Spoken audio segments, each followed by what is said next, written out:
अगर राम जैसा बेटा किसके जीवन में आता है और रावण जैसा बेटा किसके जीवन में आता है, ये मानस का प्रमाण है। और मैं आपसे निवेदन करना चाहता हूँ, ये रामचरितमानस कोई साधारण ग्रंथ नहीं है।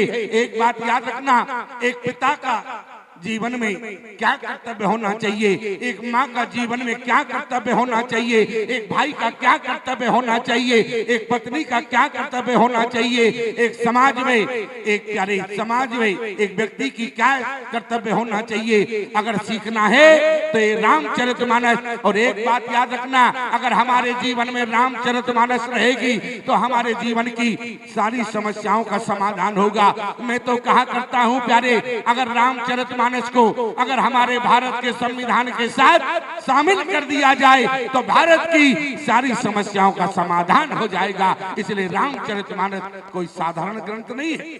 इसलिए निवेदन करना चाहते हैं, ध्यान देना। बोले प्रथम सो कारण अरे कहे वो बेचारी और निर्गुण ब्रह्मा सगुण बपुधारी। बोले निर्गुण निराकार ब्रह्म है और सगुण साकार बनाने वाला कौन है, तो गोस्वामी तुलसीदास जी ने चैलेंज कर दिया। ध्यान देना, बोले दंपति धर्म, शब्द ध्यान देना, बोले दंपति धर्म अरे आचरण का ओ अजहो गावे श्रुति जिने कहली का। दंपति माने होता है पति पत्नी, जिस पति पत्नी का आचरण कैसा हो, बोले दंपति धर्म अरे दंपति धर्म अरे आचरण का ओ अजहो गावे श्रुति जिने कहली का। यहाँ पर गोस्वामी तुलसीदास जी कह रहे हैं, जिस दंपति का आचरण, अच्छा पति पत्नी का आचरण कैसा होना चाहिए, क्यों, ये मानस का सिद्धांत हमें बताता है। और एक बात याद रखना मेरे प्यारे, अगर मानस के अनुसार अगर पति पत्नी का आचरण मनो शत्रुघ्न की तरह होगा तो आपके जीवन में राम जैसा बेटा ही मिलेगा। और अगर आपका आचरण एक दूसरा राजा है, बोले सत्यकेत, अगर आपका आचरण बोले सत्यकेत और उसकी पत्नी की तरह रहेगा तो आपके घर में रावण जैसा बेटा होगा। बोले राजा सत्यकेत के होगा प्रताप भानु और प्रताप भानु ही अगले जन्म में जाके रावण बना। इसलिए ध्यान देना, बोले दंपति धर्म। अच्छा बताओ, अगर राम जैसा बेटा चाहते हो तो इस मानस की अर्धाली को जरा ध्यान से सुनना। बोले दंपति धर्म अरे दंपति धर्म, यहाँ देखो, बोले दंपति माने पति पत्नी, फिर धर्म लगा है, तो बोले पति पत्नी का धर्म कैसा हो, बोले दंपति धर्म अरे आचरण का, कैसा आचरण हो, ये तो गोस्वामी तुलसीदास जी से पूछो। तो गोस्वामी तुलसीदास जी ने कहा, बोले पत्नी का आचरण कैसा हो, बोले पत्नी का आचरण पति के अनुकूल हो। क्यों भैया, बोले पत्नी का आचरण पति के अनुकूल हो, पत्नी के आचरण को देखकर पति प्रसन्न हो जावे।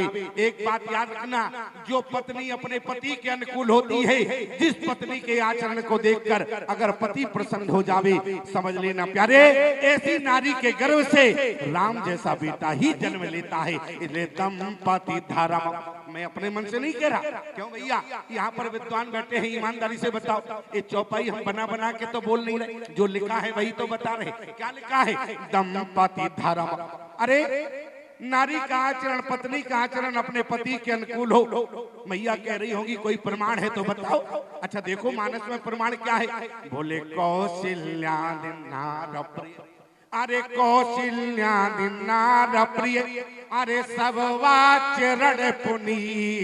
ये पुनीत आचरण क्या है, बोले पति अनुकूल, वही बात आ गई कि नहीं, पति अनुकूल प्रेम दृढ़ अरे हरि पद कमलोबिनी। अगर पत्नी अपने पति के अनुकूल रहेगी, माताएं कह रही होंगी स्वामी जी एक बात बताओ, बाबा जी आपने बहुत अच्छी बात बताई, हमारा आचरण इनके अनुकूल हो। क्यों, बोले हमारा आचरण पति के अनुकूल हो और हमारे आचरण को देखकर पति प्रसन्न हो।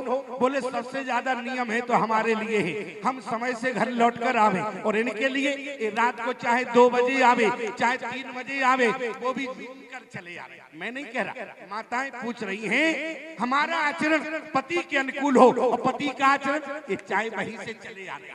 क्यों भैया, समझ गए तुम लोग? माताएं क्या पूछना चाहती हैं? एक बात पूछना चाहते हैं और मैं केवल इतना निवेदन करना चाहता हूँ, समाज में पता नहीं लोगों को पीने में क्या आनंद आता है। यहाँ पर जितने वृद्ध लोग बैठे हैं, जरा विचार करना, कभी आपने विचार किया है?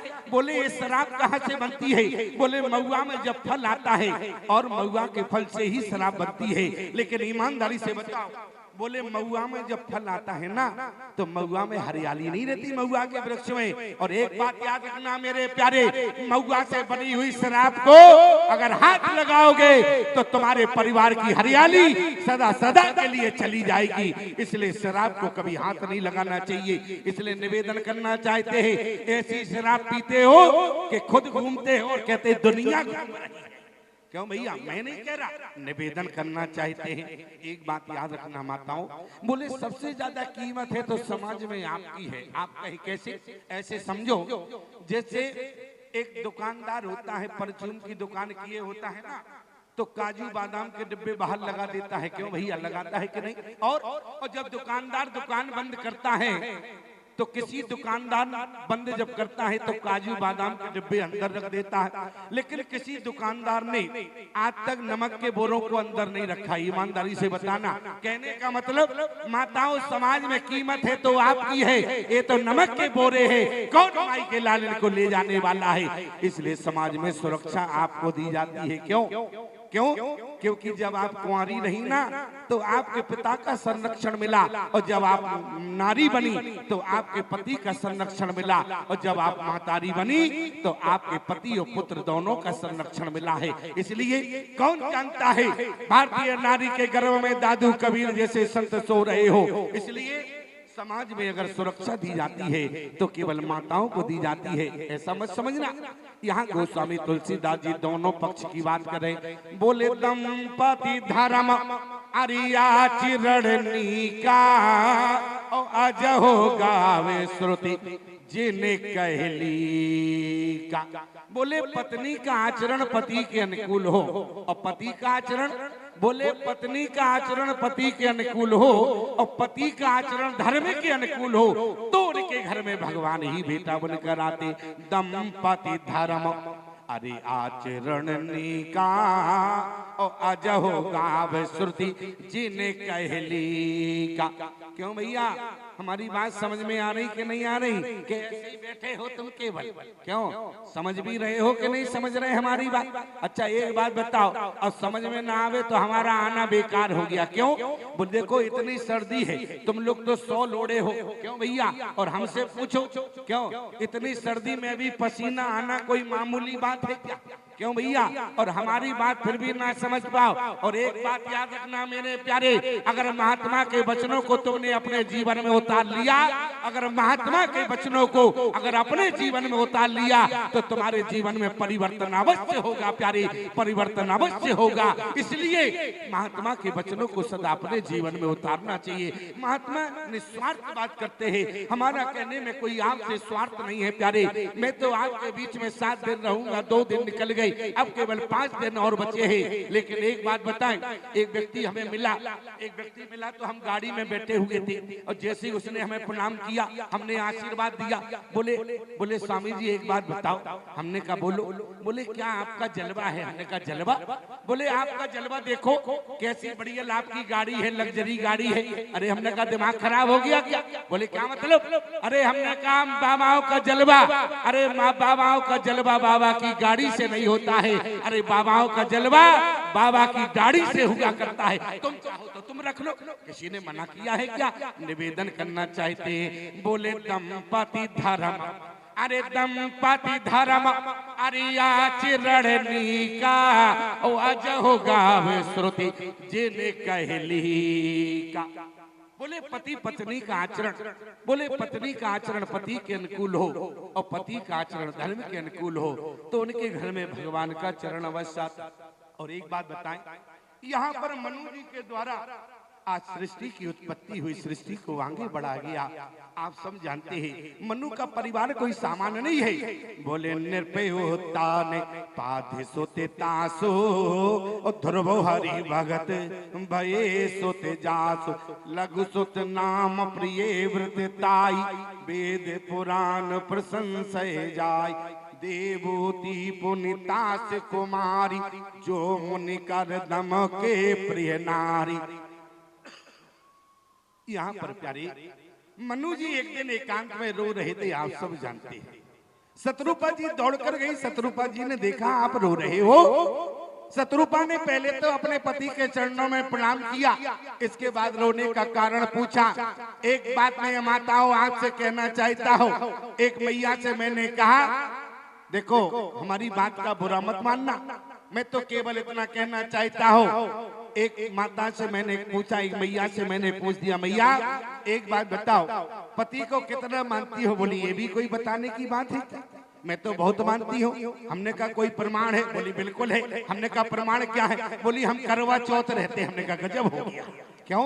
अरे केवल एक दिन पति के लिए व्रत रहने से पति की आयु लंबी नहीं होती है। और एक बात याद रखना माताओं, एक दिन पति के पैर छूने से पति की आयु लंबी नहीं होती है। माता सती को देखो, माता पार्वती को देखो, शंकर भगवान के रोज पैर छुआ तो माता सती तो मर गई और मरकर जब पार्वती बनकर आई, लेकिन शंकर भगवान वही रहे। क्यों?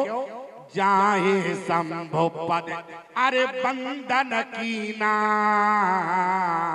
इसलिए माताओं एक बात याद रखना, महात्माओं के वचनों पर विश्वास करना। ये महात्मा तुम्हें वचन देता है माताओं, जो नारी अपने पति के पैर रोज छूती है उस नारी के जीवन में कभी बेदबता ही नहीं लगती है, क्योंकि पति परमेश्वर हुआ करता है। एक बात और बतावे, एक जगह हम कथा कहने के लिए गए तो क्या हुआ? बोले एक जगह हम कथा कहने के लिए गए, एक माता जी बोली स्वामी जी एक बात बताओ। हमने कहा बोलो। बोली हमारा इष्ट अलग है और हमारे पति का इष्ट अलग है। तो हमने कहा मैया सीधी सी बात बताएं, बुरा मत मानना। हमने कहा पति का तो इष्ट होता है लेकिन पत्नी का कोई इष्ट नहीं होता। क्यों भैया? यहाँ पर इतने विद्वान बैठे हैं। अरे पति का तो इष्ट होता है लेकिन पत्नी का कोई इष्ट नहीं होता है। बोले पत्नी का तो इष्ट उसका पति ही परमेश्वर हुआ करता है। इसलिए माताओं तुम्हारा जीवन में कोई इष्ट नहीं है। तुम्हारा अगर कोई इष्ट है तो तुम्हारा पति ही परमेश्वर है। इसलिए दंपति धर्म अरे आचरण नीका और अजह गाव श्रुति जिन्हें कहली का। मनु जी एकांत में रो रहे थे।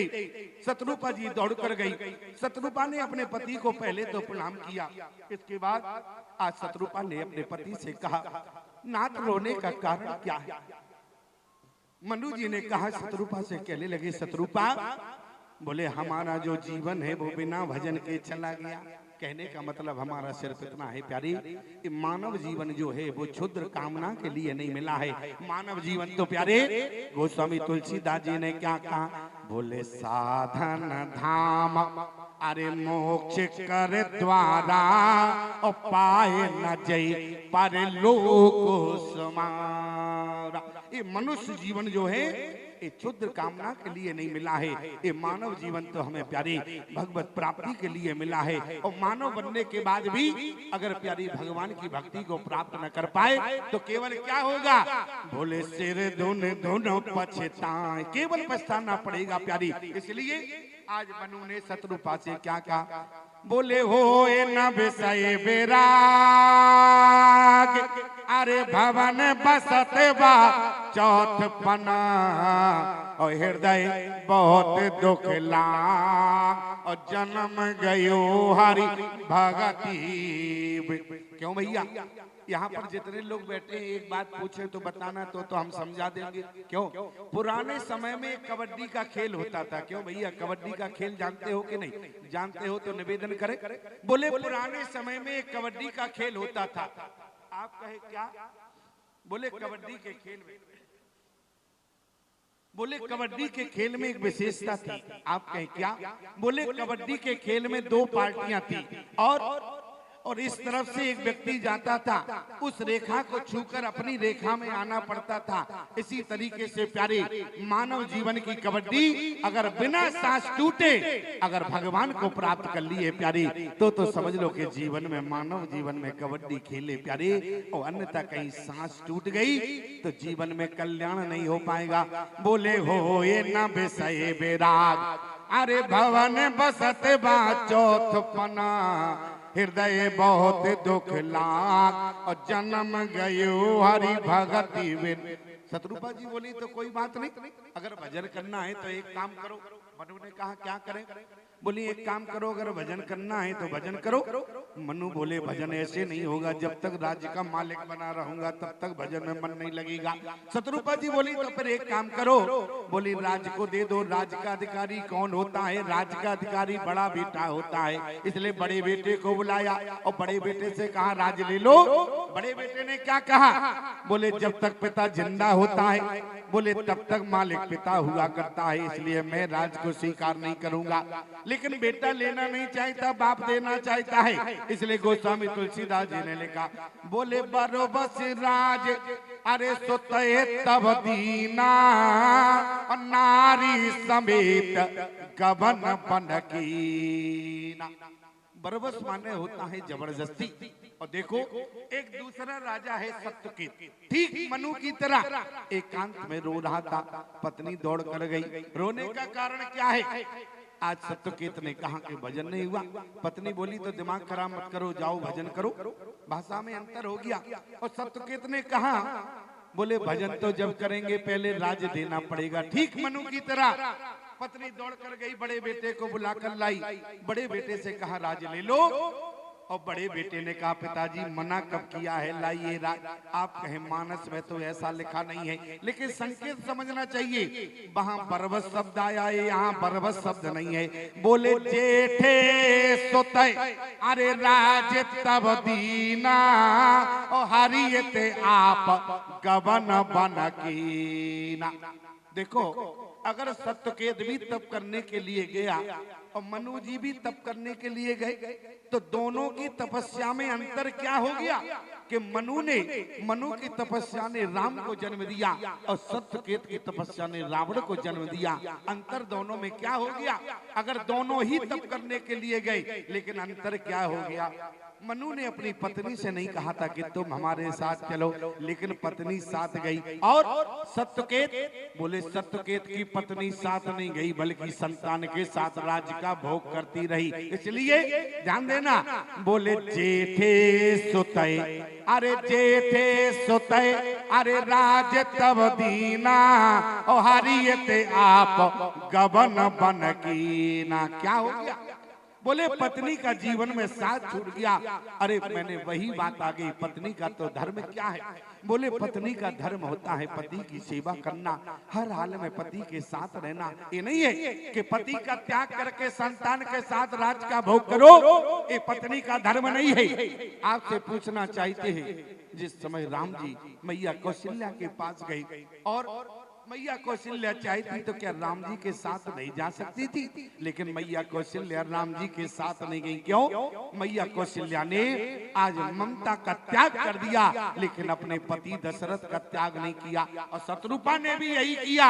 अगर मनु ने राज का त्याग किया तो शत्रुपा ने उसी राज का त्याग करके बरबस राज अरे तो तब दीना, नारी समेत गबन बनकीना। पत्नी का धर्म क्या है? बोले हर हाल में पति के साथ रहना। क्यों? बोले पत्नी का धर्म क्या है? बोले पति की सेवा करना। और आज शत्रुपा अपने पति के साथ गई, यही अंतर हो गया। मनु की तपस्या ने राम को जन्म दिया और सत्यकेत की तपस्या ने रावण को जन्म दिया। और मनु जी कहाँ गए प्यारे? बोले तीरथ बर ने विख्याता, और अति पुनीत साधक सिद्धाता। मनु जी कहाँ पहुंच गए? बोले पंथ जाते सोहत मत धीरा और ज्ञान भगति जन धरे शरीरा। पहुँच जाए देन मत तीरा हरस नानी निर्मल नीरा। यहाँ पर जब मनु जा रहे थे तो शंकर भगवान ने जब देखा माता पार्वती, तो शंकर भगवान ने कहा अपने डिपार्टमेंट को देखो, शत्रुपा की ओर देखो। और बोले जब मनु को देखा तो क्या लिखा, बोले ज्ञान भगति। मनु जी ज्ञान है और शत्रुपा जी भक्ति है। ज्ञान क्या है, बोले जीवन में 4 किताबें पढ़ लेने से हम ज्ञानी बन सकते हैं, लेकिन ज्ञान क्या है, बोले ज्ञान तो वही है जिस दिन मानव जीवन पाकर हमें ज्ञान हो जाए कि जन्म गयो हारी भगति बिन। हमारा मानव जीवन जो है वो बिना भक्ति के चला गया। अगर जीवन में हमें ये ज्ञान हो जाए, इसलिए गोस्वामी तुलसीदास जी ने लिखा, बोले पंथ जाते सोहत मत धीरा और ज्ञान भगति जन धरे शरीरा।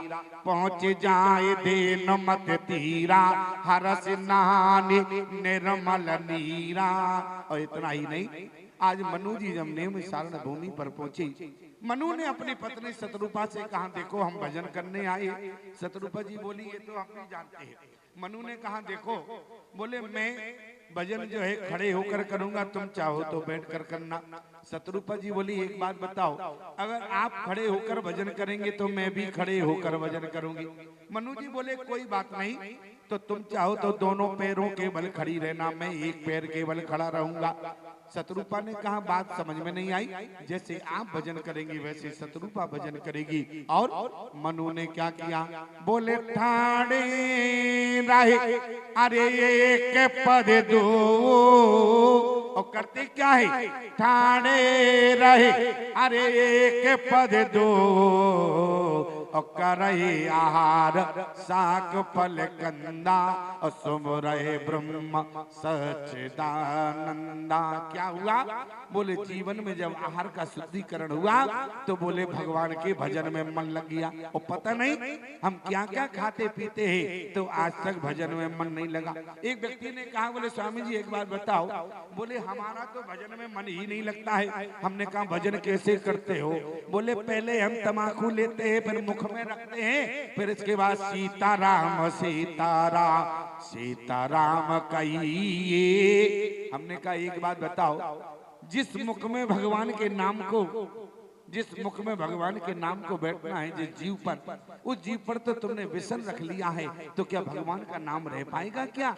और जहां भगवान का नाम नहीं होगा, और देखो गोस्वामी तुलसीदास जी ने क्या लिखा, बोले करही आहार, पहले हमारा आहार का शुद्धिकरण होना चाहिए, इसलिए करही आहार अरे साक फल कंदा और तुम रहे ब्रह्म सच्चिदानंदा। और यहाँ और जब आहार का शुद्धिकरण हुआ तो भजन में भी मन लग गया। बोले द्वादश अक्षर मंत्र पुनि और जपहि सहित अनुराग और वासुदेव पद पंखे रोई और दंपत मन अति लाग। क्यों? और हमारा तो भजन में मन ही नहीं लगता। एक व्यक्ति ने कहा, बोले बाबा जी एक बात और बताओ। हमने कहा बोलो। बोले अगर जीवन में हम भगवान का भजन करें तो हमें फायदा क्या होगा? हमने कहा पागल हो गए हो क्या? अरे फायदा तो व्यापार में देखा जाता है और भगवान के नाम लेने में भी फायदा। बोले ना, आपसे पूछना चाहते हैं, आप बता सकते हो तो बताओ। हमने कहा तो ध्यान से सुनो, भगवान का जो व्यक्ति नाम लेता है तो जीवन में क्या फायदा होता है? उसने कहा क्या फायदा होगा? हमने कहा ऐसे समझो, ईमानदारी से बताना प्यारी, आप लोग ग्रामीण क्षेत्र से है, गाय देती है तो ईमानदारी से बताओ बछड़े के ऊपर कितना मल जमा होता है? तो गाय जब बछड़े को जन्म देती है तो बछड़े के ऊपर कितना मल जमा होता है? तो क्या गाय बछड़े का त्याग करती है? बल्कि बछड़े का त्याग नहीं करती है, बछड़े के मल को अपने जीव से चाट के उसे निर्मल बना देती है। और याद रखना प्यारे, जो भगवान के नाम को लेता है तो भगवान उसके पाप को अपने जीव से चाट के उसे निर्मल बना देते हैं प्यारे। ये भगवान के नाम का फायदा है।